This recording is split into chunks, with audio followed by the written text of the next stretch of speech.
কাপল blogging নামে এক ধরনের ব্লগের প্রচলন শুরু হয়েছে। স্বামী স্ত্রীর পারস্পরিক খুনসুটি, ঘুরতে যাওয়া, খাওয়া দাওয়া করা সহ বিভিন্ন অ্যাক্টিভিটিস এর ভিডিও ধারণ করে ফেসবুক বা ইউটিউবে প্রচার করা হয়। এর মাধ্যমে আয় করে অনেকে। এবার শরীয়তের বিধান কি?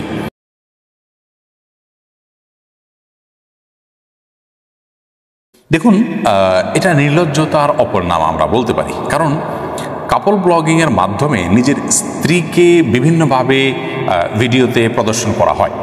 এখানে কাহিনী আপনি যাই বলেন না কেন, মূলত একজন নারীকে প্রদর্শন। কারণ এখানে আপনি আপনার বন্ধুর সাথে কি করছেন না করছেন, একজন ছেলে আর ছেলে বন্ধু দুজন মিলে খাচ্ছেন বসছেন, সে বিষয়ে আপনি ভিডিও দিচ্ছেন না, এবং দিলেও সেটা পাবলিক খুব বেশি নিচ্ছে না, গ্রহণ করছে না বা খাচ্ছে না। তার মানে এখানে মূলত নারীর শরীর এবং নারীর সৌন্দর্যটা মূল, আপনি সেটাকে প্রদর্শন করছেন। এখানে মানুষ গল্পের ছলে, আপনার নানা কিছুর ছলে মূলত তাকে দেখছে এবং দেখে তাদের চোখের স্বাদ মেটাচ্ছে। আপনি সেটা করে উপার্জন করছেন সেখানে অ্যাডসেন্স করে। তো এটা নির্লজ্জতার অপর নাম ছাড়া কি হতে পারে?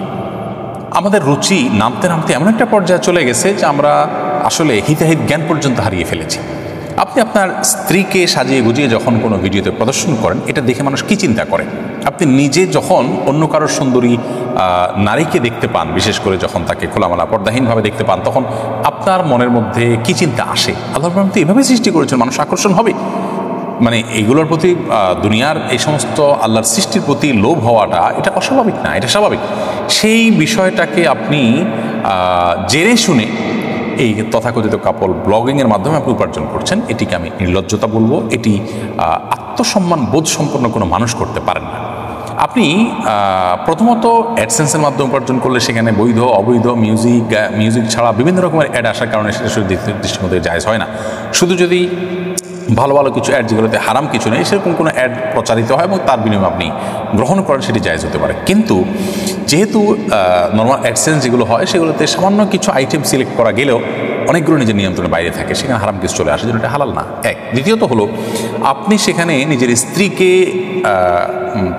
তাকে প্রদর্শন করে একরকম বলতে পারেন যে তার সৌন্দর্য বা তার চেহারা, তাকে আপনি কি বলা যেতে পারে, তার শরীরটাকে আপনি দেখিয়ে টাকা নিচ্ছেন, টাকা উপার্জন করছেন। তাহলে দুইটা হারাম দিকে এখানে থাকছে। এবং হালাল হারাম সম্পর্কে যাদের খুব বেশি সচেতনতা নেই, ন্যূনতম কমন সেন্স এবং তাদের বিবেকের একটা জিজ্ঞাসা থাকা উচিত যে আমি এর মাধ্যমে আসলে কি করছি, হচ্ছেটা কি, মূল ঘটনাটা কি।